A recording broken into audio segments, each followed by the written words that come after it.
হচ্ছে রোদ উঠতেছে, সকালে সবচেয়ে বেশি তাপ থাকে। হয়তো আমাকে দেখে বুঝতে পারতেছেন অলমোস্ট ঘামতেছি আমি। সো এখন রৌদ্র, কিন্তু সকালে যখন আমরা এসেছিলাম ওই সময়টাতে রোদ তো দূরের কথা, একেবারে অনেকটা বৃষ্টিতে কাক ভেজা হয়ে তারপর বাসায় আসতে হয়েছে। এমন একটা সিচুয়েশন আমরা পার করছি।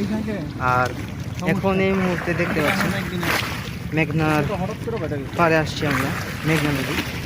যতদূর চোখ যাবে শুধু আপনার নদী আর নদী দেখতে পাবেন, নদী ছাড়া অনেক কিছু দেখতে পাবেন না।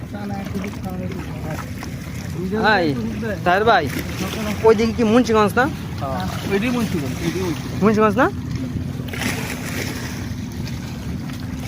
তো নদীর এই পারে আমি এখন যেখান থেকে ভিডিও করছি এটা হচ্ছে চাঁদপুর, আর নদীর ওই পারে যে ইয়াটা দেখা যাচ্ছে এখানে দূর থেকে দেখতে পাচ্ছেন আপনারা, এই যে এই পারে যদি যান তাহলে এই পারে যেটা দেখতে পাচ্ছেন সেটা হচ্ছে মুন্সিগঞ্জ। তো